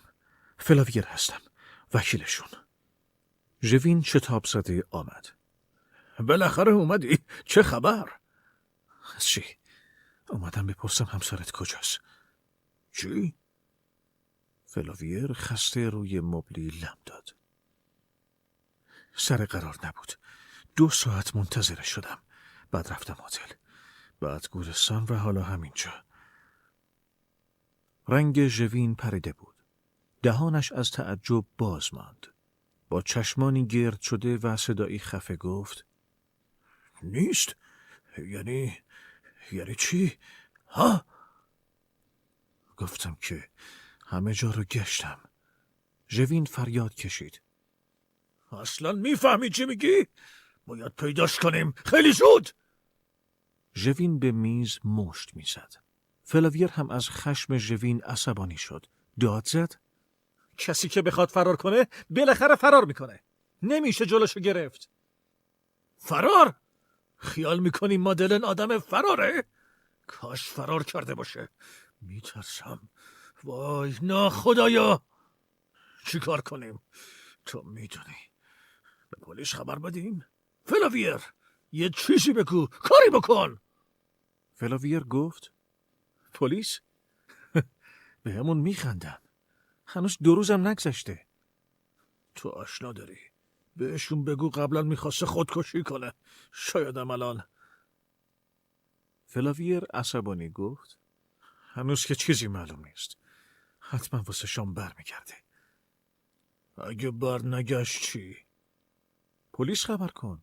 من؟ تو چی؟ تو شوهرشی. خیلی خوب. میرم. ببین، پلیس خبر کردن کار بیهوده‌ایه. قدم از قدم بر نمیدارن. مشخصاتشو میگیرن و بهت میگن هر کاری از دستشون بر بیاد میکنن. بعدم منتظر میمونن ببینن چی میشه. نمیدونم دارم دیوونه میشم. فلاویر ابروهایش را بالا برد و آهی کشید. من دیگه باید برم. جای تو بودم خودمو عذاب نمیدادم. ساعت هنوز 7 نشده. شاید رفته خرید. شایدم یکی از دوستاشو دیده. ژوین حرفی نزد. فلاویر مکسی کرد و گفت: هر وقت برگشت خبرم کن. بعد به سمت در رفت. دلش میخواست مرگ مادلن را فریاد بکشد. ژوین آهسته گفت: نرو. باور کن دلم میخواد بمونم. اما سرم خیلی شلوغه. نرو. نمیخوام وقتی جسدشو میارن تنها باشم. این چه حرفیه؟ کرختی ژوین ترسناک بود. اگه تو باشی بهشون میگیم من و تو خیلی سعی کردیم جلوشو بگیریم. قرار نیست جسدشو بیارن. خواهش میکنم تمومش کن. فلاویر رفت. از خودش متنفر بود، اما احساس آرامش میکرد. چاره‌ای هم نداشت. طاقت نداشت دوباره بی ارزگیش نقل محافل شود. دلش نمیخواست کسی بفهمد دوباره باعث مرگ کسی شده. به رستورانی رفت و شامش را خورد. میترسید به خانه برگردد. از اینکه خبردار شود جسد پیدا شده واهمه داشت. بالاخره برگشت. همین که در را بست تلفن زنگ زد.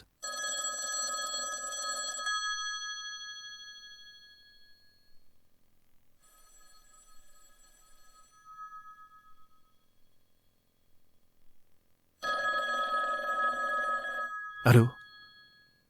ژوین از پشت خط گفت: همونی شد که ازش میترسیدم. خودکشی کرده. پای ناقوس کلیسای دهکده پیداش کردن. اونجا چی کار میکرده؟ نمیتونم.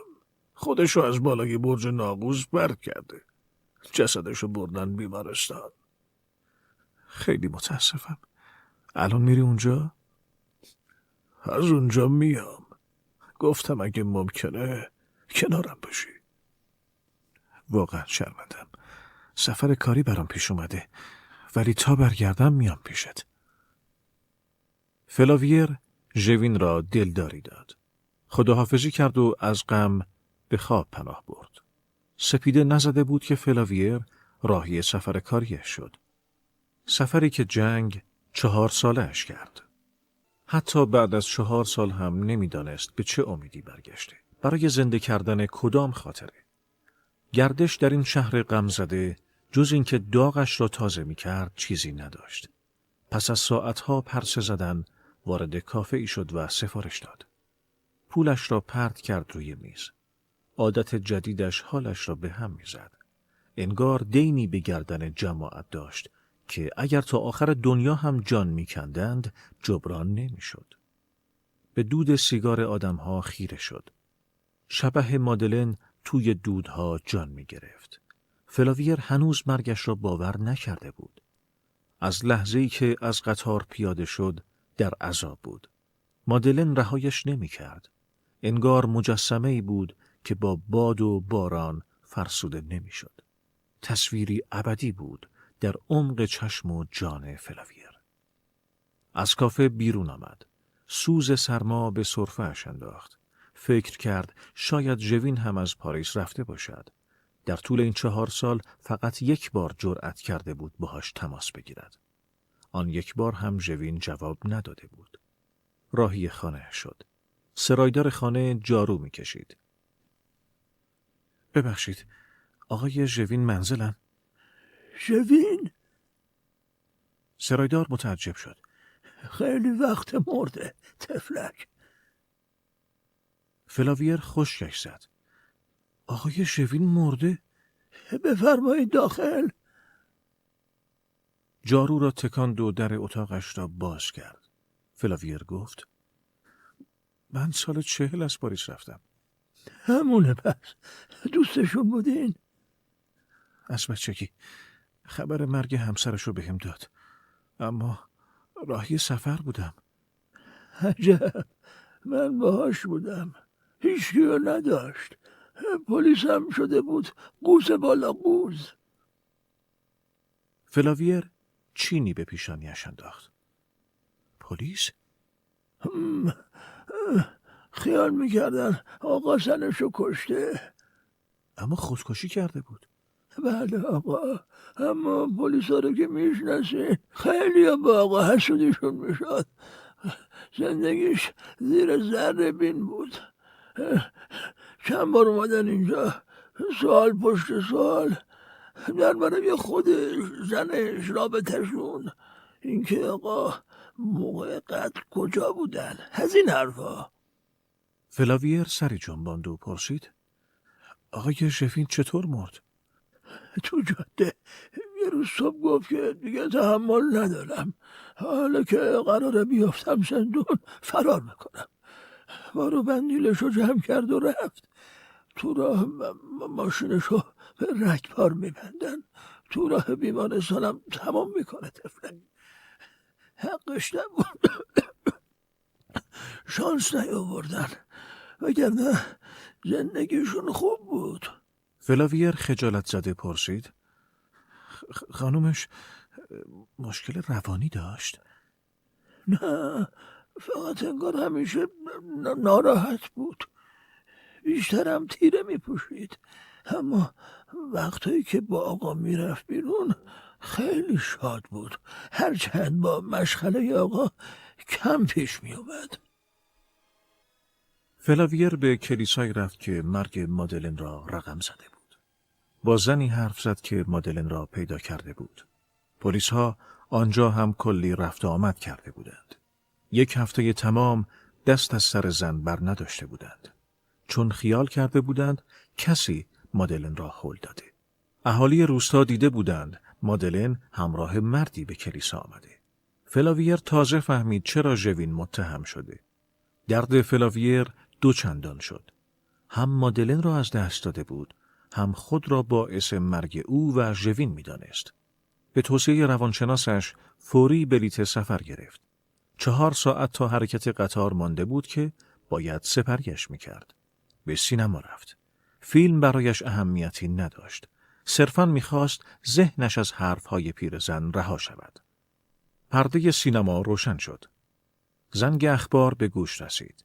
موضوع بازدید ژنرال دوگل از شهر مارسی. مردم صف کشیده بودند. به سختی میشد توی پیاده رو نگهشان داشت. فریادهای شوقشان همه به پا می کرد. در میان جمعیت زنی آرام به سمت دوربین برگشت.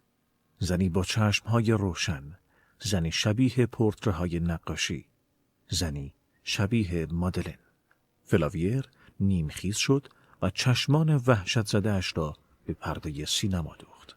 از پشت سر فریاد می‌زدند که بنشیند. فلاویر اما چیزی نمی‌شنید.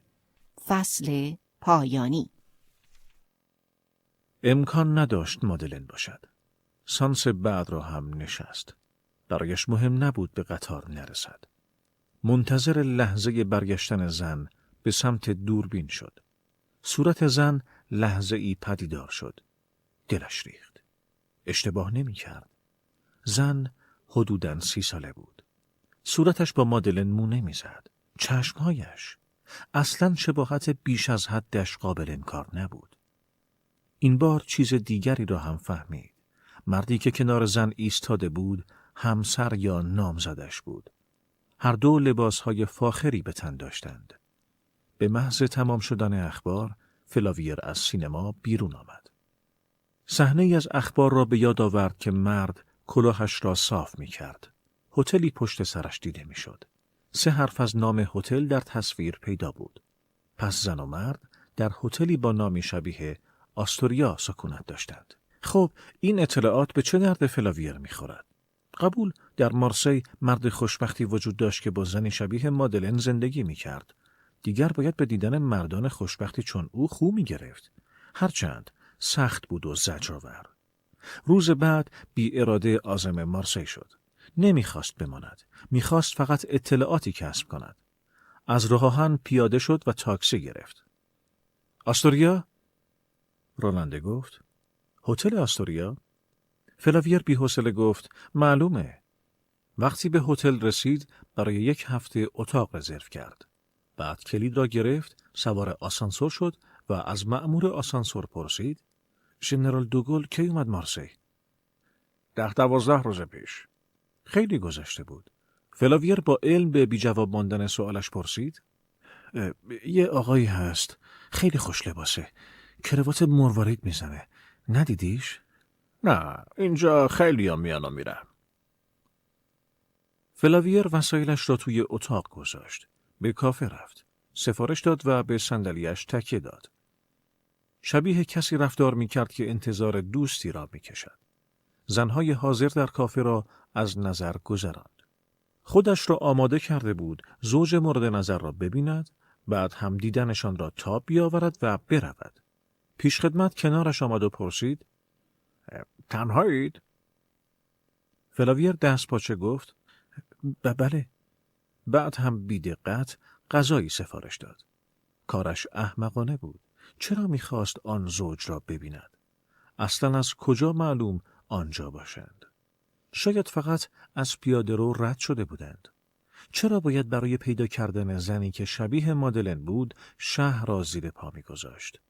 چرا باید عشقی را که تکه تکه شده بود زنده میکرد؟ شب مضطرب بود. ماندنش بیفایده بود. همین فردا باید میرفت. فکر مادلن آنقدر آزارش میداد که حسی دوگانه نسبت به او در وجودش شکل گرفته بود. کم کم از او متنفر میشد. از خودش هم بدش میآمد. باید زودتر از این مملکت نفرین شده میرفت و درمان را شروع میکرد. درمان. حس خوبی از این کلمه میگرفت. قرار بود با او مهربان باشند. پرستارها بهش توجه میکردند. مادرانه نوازشش میکردند. به سکوت و سکون نیاز داشت. صبح زود آماده شد. از اتاق بیرون رفت. مسافران در سالن کوچکی صبحانه میخوردند. فلاویر مرد چاقی را دید. مردی که کراواتش خدایا، خودش است؟ مرد تقریباً 50 سال داشت. لبخند میزد. نان را برای همسرش نصف میکرد. زن پشت به فلاویر نشسته بود. برای دیدنش باید وارد سالن میشد. هنوز تصمیم داشت برود، اما ایرادی نداشت کمی دیر شود. از متصدی هتل پرسید آقایی که اشاره کرد به مرد چاق. آقایی که سرشون کمی تاسه با اون خانم صحبت میکنن، اسمشون چیه؟ آلماریان. چی کارن؟ متصدی چشمکی زد و گفت همه کاره. پول داره همه کارن. فلاویر به زن اشاره کرد. همسرشونن؟ مسلما نه. زنها همیشه عوض میشن. فلاویر تشکر کرد. روزنامه ای از روی میز برداشت. جایی نشست که زن را بهتر ببیند. رضایتی تلخ در جانش نشست. خودش بود. مادلن. کمی چاق شده بود. خطوط جدیدی روی صورتش افتاده بود. اما همان بود. فلاویر دست و پایش را گم کرد. روزنامه از دستش افتاد. آرام و خجالت زده بلندش کرد. نباید به خاطر دیدن زنی شبیه مادلن خودش را ببازد. اما شباهت نبود. اطمینانی که آدم از دیدن دوباره کسی دارد، حسی غیر قابل توضیح است. اما چطور؟ فلاویر خودش جسد له شده مادلن را دیده بود. چطور ممکن است حالا کنار آلماریان نخراشیده صبحانه بخورد؟ مرد و زن بلند شدند. از لابی گذشتند و به سمت آسانسور رفتند. فلاویر هم به بندری قدیمی رفت و تمام صبح زیر نور خورشید قدم زد. مگر به جز او، ژوین و پیرزن هم جسد مادلن را ندیده بودند. پس این زن کیست؟ شاید حق با مادلن بود. شاید همانطور که روح پاولین در بدن مادلن حلول کرده بود، حالا هم روح مادلن در بدن این زن. به محض اینکه پایش را توی هتل گذاشت، زن را دید. پشت میز غذاخوری نشسته بود، خیره به نقطه‌ای نامعلوم. فلاویر حس می‌کرد خواب می‌بیند. آلماریان کنارش نبود. فلاویر فقط چند قدم با زن فاصله داشت. میشد برود و تمام ابهاماتش را برطرف کند. گذشته و حال را به هم بدوزد و مادلن را به دست آورد. این تصورات به او جرأت داد و جلو رفت. سلام. زن کنجکاوانه نگاهش کرد. سلام. فلاویرم، چیزی یادت نمیاد؟ زن چشمی چرخاند و مکسی کرد. نه، عذر میخوام. میشه اسمتون رو بپرسم؟ رنه سورانژ. فلاویر میخواست اعتراض کند، اما با خود گفت حتما مجبور شده هویتش را عوض کند. مضطرب شد. چهره زن را به دقت نگاه کرد. چشمها، گونه‌ها، پیشانی، همه همان بود. همان زنی که توی موزه با او قدم زده بود.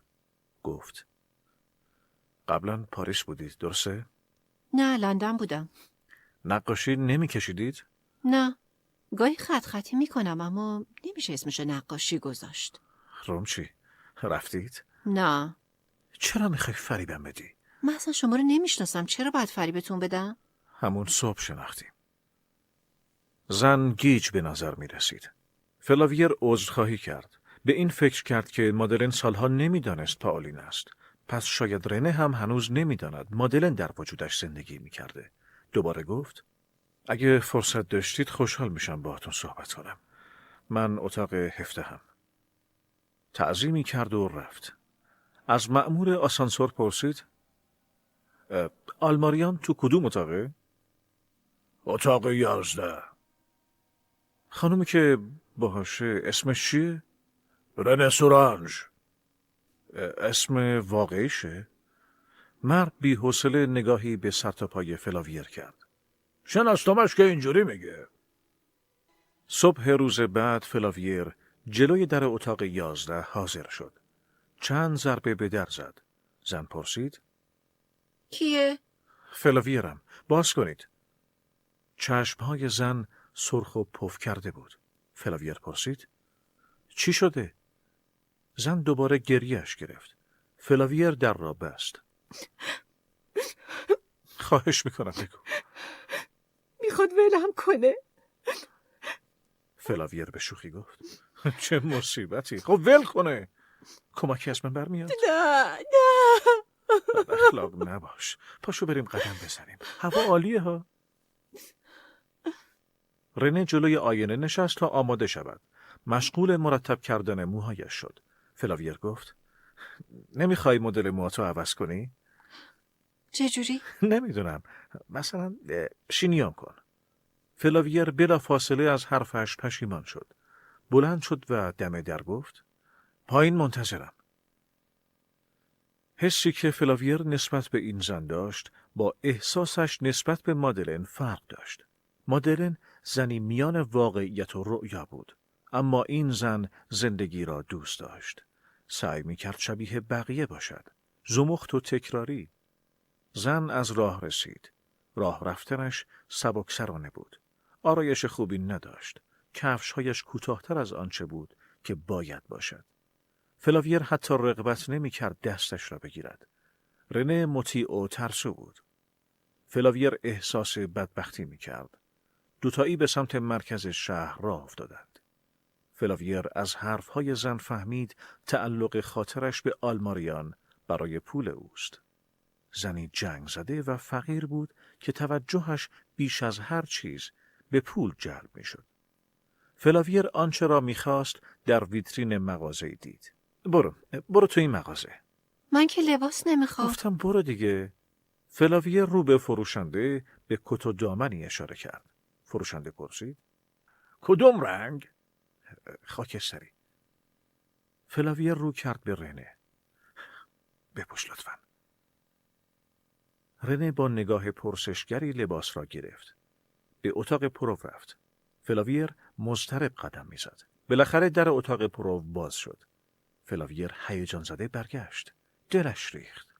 مادلن را در برابرش میدید. رنگ پریده و بی حرکت. هنوز چیزی غلط بود. گوشواره ها. فلاویر گوشواره های زن را درآورد. از فروشگاه دیگری کفش مناسب تری برایش انتخاب کرد و زن پوشید. برو جلوی آینه. فلاویر پشت سرش ایستاد. توی آینه نگاهش کرد. میبینی مادلن؟ خودتو میبینی؟ زن مستعسل گفت تو رو خدا تمومش کن. خوب فکر کن. ببین. این رنه نیست. تویی. این مسخره بازی ها چیه؟ برای اینه که خودتو پیدا کنی. واسه اینه که بفهمم حقیقت چیه. فلاویر منتظر بود زن تسلیم شود و اعتراف کند. دوباره گفت مادلن، آلماریان مرده. اصلا هیچ وقت وجود نداشته. تو رنه نیستی. مادلن، حتما مریض شدی نه؟ قبلا مرضی که من فقط تو 10 سالگی مخملک گرفتم همین. نه، فقط مخملک نبوده. کلافم کردی. خیلی خوب. از بچگیت بگو. اصلا بیا بریم موزه. کمی بعد به موزه رسیدند. درد عمیقی در جان فلاویر نشست. زن از گذشتهش گفت. شبیه گذشته مادلن بود. لحنش هم گاهی شبیه مادلن میشد. مثل بقیه بچه ها. فقط اندازه بقیه شور و شوق نداشتم. دلم میخواست کتاب بخونم. قصه ها رو دوست داشتم. تو هم تو جنگل میگشتم برای خودم قصه تعریف میکردم. هیچ وقت پاریس زندگی نکردی؟ نه. فقط تو راه انگلستان ازش رد شدم. عموت کی مرد؟ پارسال. کارم هم از دست دادم. واسه همین برگشتم. فلاویر از لحن بازجویانش بدش آمد. نمیدانست چه میکند و هدفش چیست. نمیدانست این زن دروغ میگوید یا نه. اصلا چرا باید دروغ بگوید؟ چطور ممکن است این همه دروغ سرهم کند؟ رنه پرسید. گوشت با منه؟ کجایی؟ آره، فقط کمی خستم. از موزه بیرون رفتند. با زن خداحافظی کرد و به کافه ای رفت. فلاویر ته دلش مطمئن بود آن زن مادلن است. اما دلیل مشخصی نداشت. مدرکی هم نداشت که او را وادار به اعتراف کند. بعد از ظهر هر دو به هتل برگشته بودند. فلاویر دوباره مهمان اتاق 11 شد. هنوز پی دلیل بود. پی مدرکی که ثابت کند این زن مادلن است. رنه گریه می کرد. آرام نمی گرفت. فلاویر سعی کرد دلداریش دهد. بالاخره گریهش بند آمد. به سمت صورتشویی رفت تا آبی به صورتش بزند. کیف دستی رنه روی میز آرایش بود. فلاویر از فرصت استفاده کرد و کیف را گشت. برق شیئی توی چشمش زد. گردنبند بود. فلاویر گردنبند را بیرون کشید. یک بار تمام تنش لرزید. خودش بود. گردنبند یاقوت پائولین. برای نهار به رستوران هتل رفتند. پیشخدمت سفارششان را گرفت و رفت. فلاویر گفت: کم غذا شدی. قبلا اشتهات بیشتر بود. رنه نگاه پرسشگری به فلاویر کرد. فلاویر گفت: یادت نیست؟ تو گالری نقاشی؟ باز شروع شد. فلاویر جیبهایش را برای پیدا کردن سیگار و فندک گشت. بعد هم کیف رنه را گشت. رنه گفت: این همه سیگار ضرر داره. میدونم. دلم میخواد مرض لاعلاجی به جونم بزنه و بمیرم. یادت نیست که میگفتی مردن بد نیست؟ رنه بی حوصله شانه بالا انداخت. فلاویر گفت: کنار رودخونه گفتی. میبینی؟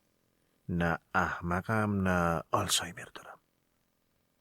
فلاویر گردنبند یاقوت رو از کیف رنه بیرون کشید. چه گردنبند قشنگی. چرا گردنت نمیندازی؟ دوستش ندارم. تو کلیسا هم رنگت پریده بود. این حالا. کلیسا؟ آره. همون کلیسای متروک. همونجا که مردی. مردم. سرش را توی دستهایش گرفت و گریه کرد. فلاویر میخواست نوازشش کند. اما رنه خود را عقب کشید. بهم دست نزن. ازم میترسی؟ آره. خیال میکنه دیوونم؟ آره. فلاویر گردنبند را با حرص تکان داد و فریاد زد: چرا اینو گردنت نمیندازی؟ افراد توی رستوران متعجب نگاهشان میکردند. رنه گفت: گفتم که دوستش ندارم. نه، ترسیدی بشناسمش. نه. نه؟ لابد آلماریان برات خریده. بله، از یه عتیق فروشی تو پاریس. چند وقت پیش؟ 6 ماه پیش. غیر ممکنه داری دروغ میگی. چرا باید دروغ بگم؟ چرا؟ خودت بهتر میدونی. بازی بسه. بگو مادلن ژوین. نه نیستم. اگه هنوز عاشقشی دست از سر من بردار. مادلن مرده. حداقل مدتی مرده. میشه؟ ممکن آدم مدتی بمیره؟ نه تمومش کن. فلاویر فندکش را از جیبش درآورد. اینم یادش نیست نه؟ چی هست؟ فلاویر فندک را پرت کرد روی میز. برش دار. فندکته. بردار نگاش کن. چیه؟ میترسی تو دستت منفجر بشه؟ برش دار دیگه. ببینم چیزی یادش نمیاد؟ نه. حتی موزه؟ نه. از کنار جسدت برداشتم. این که دیگه اصلا یادش نیست. رنه به گریه افتاد. بلند شد برود. فلاویر مچش را گرفت. کجا؟ نمیدونم، ولم کن. بشین. دیگه اذیتت نمیکنم. قول میدم. اون فندکو بردار. نمیخوایش؟ تنها چیزی که میخوام اینه که دست از سرم برداری. کم بدبختی نکشیدم. فقر، جنگ، مصیبت. حالا تو. فلاویر دستمالی داد تا اشکهایش را پاک کند. نمیخواستم اذیتت کنم. معذرت میخوام. گاهی نمیفهمم چی میگم و چی کار میکنم. من خیلی از مرگ آدم ها میترسم. چون از مرگ خودمم وحشت دارم. رنه، من بهت احتیاج دارم. درسته همون مدلن رو دوست دارم. اما تو هم دوست دارم. همون اندازه. همون جور. شب را در رستورانی مجلل و گران قیمت گذراندند. فلاویر رفت صورت حساب را بپردازد. وقتی برگشت رنه را ندید. این طرف و آن طرف را نگاه کرد. خبری از رنه نبود. انتهای خیابان شبحی از رنه و کت و دامن خاکستریش دید. فوری به سمتش راه افتاد. رنه توی خیابان خلوتی پیچید. خیابان باریکی که دو طرفش مغازه داشت. عتیق فروشی و کتاب فروشی. خیابان برای فلاویر آشنا بود. رنه وارد هتلی شد. فلاویر ترسیده بود. جلوی هتل خشکش زد. داخل هتل روی تابلو این نوشته بود: اتاق نداری. فلاویر از مرد پشت صندوق پرسید: خانومی که چند لحظه پیش اومدن اسمشون چیه؟ همون که کت و دامن خاکستری تنش بود. همین که الان رفت بالا؟ بله، اسمش چیه؟ پاولین لاژرلاک. فلاویر به هتل برگشت. ناخوش روی تخت افتاد.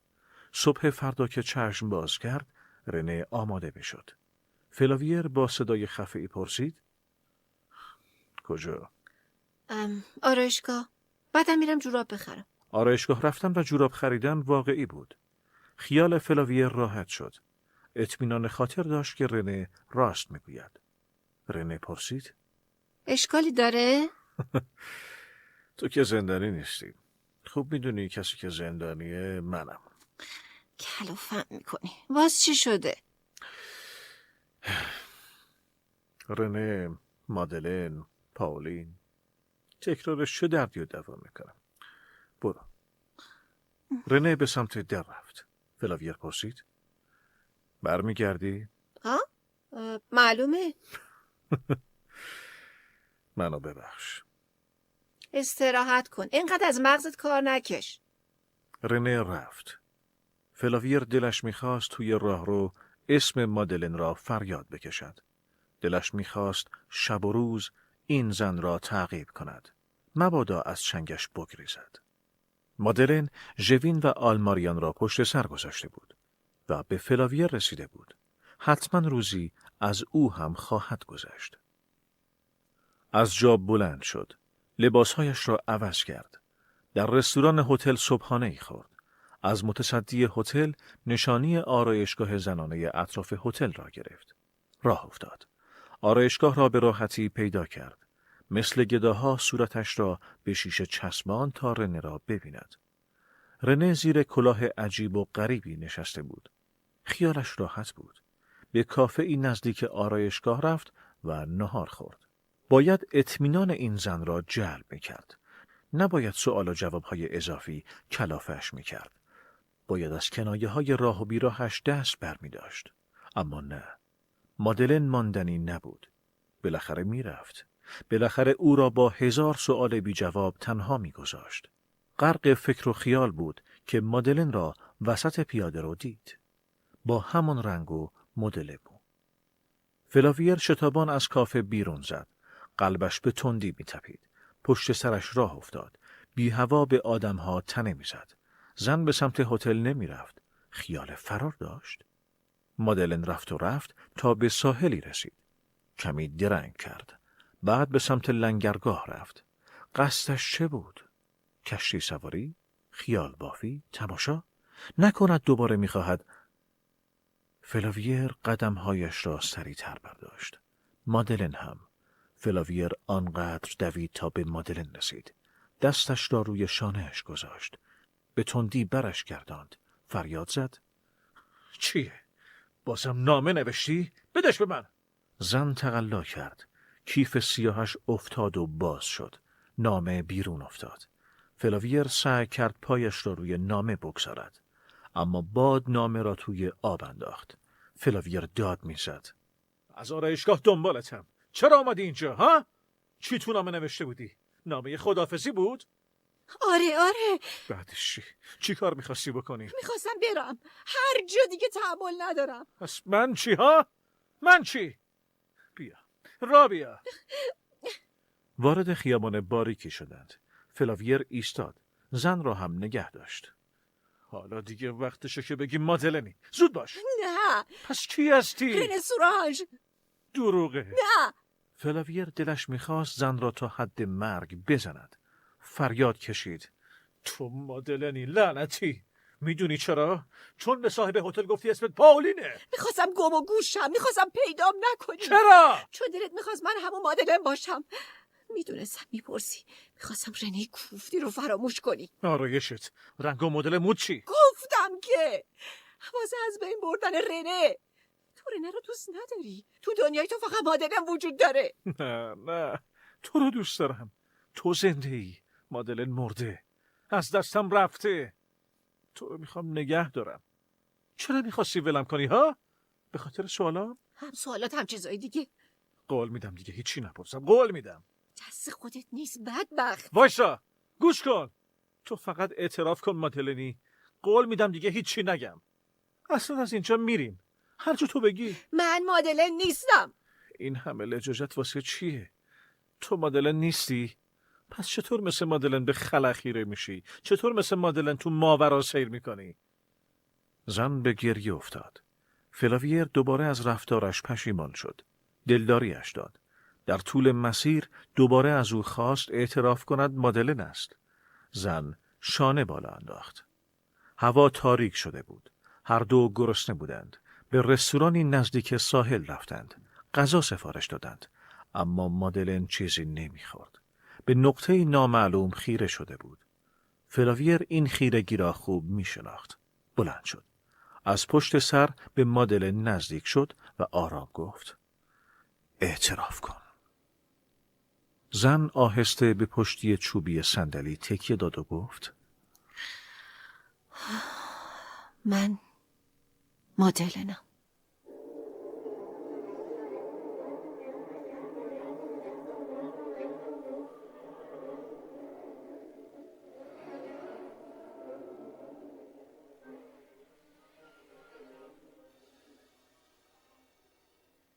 پاهای فلاویر سست شد. خودش را روی صندلی انداخت. بالاخره اعترافی را که منتظرش بود شنید. گیج شده بود. باور نمی کرد. نکند رنه فقط برای دلخوشیش اعتراف کرده بود. روی صندلی وارفته و پرسید: خیال میکنی احمقم نه؟ چرا به حرفتو باور کنم؟ حالا دیگه دلیل میخواد؟ نه، ولی خودشم نمیدانست چه میخواهد. خسته بود. فلاویر پرسید: چرا همون اول نگفتی؟ از چی میترسیدی؟ زن چیزی نگفت. فلاویر پرسید: وقتی اومدم تو هتل شناختی ماره؟ همون روز اول. چرا نگفتی؟ چرا مثل احمق و رفتار کردی؟ چرا انقدر بازی در آوردی ها؟ حرف میزدی لعنتی. نمیخواستم بدونی چه اتفاقی افتاده. من که میدونستم. صبر کن. گوش کن. زن ساکت شد. جملات را توی ذهنش آماده میکرد. بعد گفت: من همون زنیم که توی پاریس دیدی. توی سالن تئاتر. همون زنی که تعقیبش میکردی. همون که از رودخونه بیرون کشیدیش. اون زن نمرد. میفهمی؟ من نمردم. میفهمم. نمردی. تبدیل شدی به رنه. درک میکنم. نه کاش همین بود که میگی. من همیشه رنه بودم. تو عاشق رنه شدی. نمیفهمم. تو هیچ وقت مادلنو ندیدی. من رنه نقش مادلنو بازی کردم. ژوین ازم خواست. منو ببخش. یعنی اون جسد پای برج ناقوس؟ جسد مادلن بود. ژوین مادلنو کشته بود. من همیشه زنده بودم.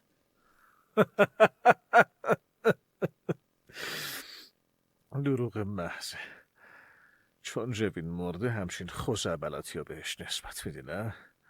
وایسا ببینم. میخوای بگی ژوین با تو نقشه کشید که زنشو بکشید؟ چرا؟ ها؟ چرا؟ به خاطر پول. به خاطر ثروت. پس ژوین چرا ازم خواست که مراقب همسرش باشم؟ چون کسی نباید بهش شک میکرد. یکی باید شهادت میداد که مادلن غیر عادی بوده. تو گذشته سیر میکرده. شاهدی که حتی تو خودکشیش هم حضور داشت. تو وکیل بودی. ژوین خیلی خوب میشناختت از بچگی. میدونست قصه‌شو باور میکنی. من احمق. چه قصه قشنگی. چه بازیچه بهتر از فلاویر فلک زده. پس با این حساب کسی به اسم پاولین هیچ وقت وجود نداشته. چرا؟ پاولین واقعا مادر بزرگ مادر مادلن بود. همین باعث شد ژوین همچین نقشه‌ای بکشه. رفتن سر خاکش، رفتن به خونه قدیمیش. خودکشی الکی به شیوه پاولین. الکی؟ آره. اگه نجاتم نمیدادی خودم از آب بیرون میومدم. شنا بلدم. فلاویر از حماقتش هرس میخورد. دیوانه‌وار میخندید. پس فکر همه جا رو کردید. روزی هم که قرار بود نقشه رو عملی کنید هوس رانندگی میکنی. تا کلیسای دور افتاده میرونی و رأس ساعت مشخص میرسی. ژوینم زنشو واسه هواخوری میاره اونجا. لباسای یه جور و نه باورم نمیشه. ژوین هرچی بود قاتل نبود. بود. شوین قاتل بود. از ازدواجش پشیمون بود. مادلن رفتارهای عجیب و غریب میکرد. اما هیچ دکتری نمیفهمید چشه. برج ناقوس. ژوین زنشو میکشه و صورتشو له میکنه. بعد منتظر تو بالای برج وای میسه.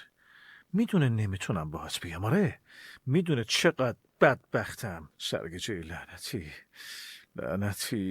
بعدم جسدو پرت میکنه و تو جیغ میکشی.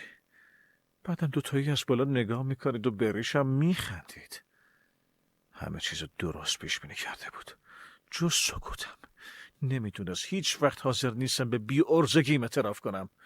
اینجا یه بازی رو نخونده بود که نمیذارم دوباره مرگ کسی گردن سرگیجه لعنتی میافته.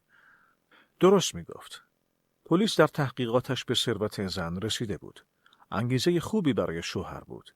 ضمناً مردم روستا هم شهادت داده بودند که زن و مردی را توی ماشین دیدند. بنابراین ژوین هم جان سالم به در نبرده بود. طاقت فلاویر تمام شد. وکیل بی ارزه‌ای بود که چند سال فریبش داده بودند. ملعبه ضعیف و بیچاره. شاید هم زن همه قصه ها را سرهم کرد تا او را از خود براند. چون دوستش نداشت. نه در گذشته و نه حالا. فلاویر صدایش زد. مادلن. زن چشمهای خیسش را خوش کرد. من مادلن نیستم. فلاویر به سمتش حمله ور شد. دیوانه شده بود. با صورتی سرخ از خشم دستهایش را دور گلوی زن فشار داد. دروغ میگی. نمیفهمی دوست دارم؟ دوست داشتم از همون اول. مردم سعی میکردند جلویش را بگیرند. فلاویر همانطور حرف میزد. دوست داشتم. شبیه خواب و خیال بودی. شبیه نقش و نگاره عتیقه قدیمی. افسانه غریب. گردشامون یادته؟ جنگل، موزه، رودخونه، زمینای گم شده‌ای که فقط من و تو پیداش کردیم. مادلن راستشو بگو. زن دیگر تقلا نمی کرد. آرام و بیجان توی چنگ فلاویر بود. فلاویر به خودش آمد. فریاد کشید. حقیر و بیچاره. گوشه ای وارفت و چشمهای مادلن را نگاه کرد. چشمهایی با خیرگی ابدی. جمعیت دور تا دورشان را گرفته بود. فلاویر دیگر هم همه را نمی شنید. بی هیچ مقاومتی دستش را به دستبند پلیس سپرد. لحظه آخر به بازرس گفت میشه برم پیشش. بازرس شانه بالا انداخت. فلاویر جلو رفت. سرش را به گوش مادلن نزدیک کرد و گفت منتظرت میمونم. پایان.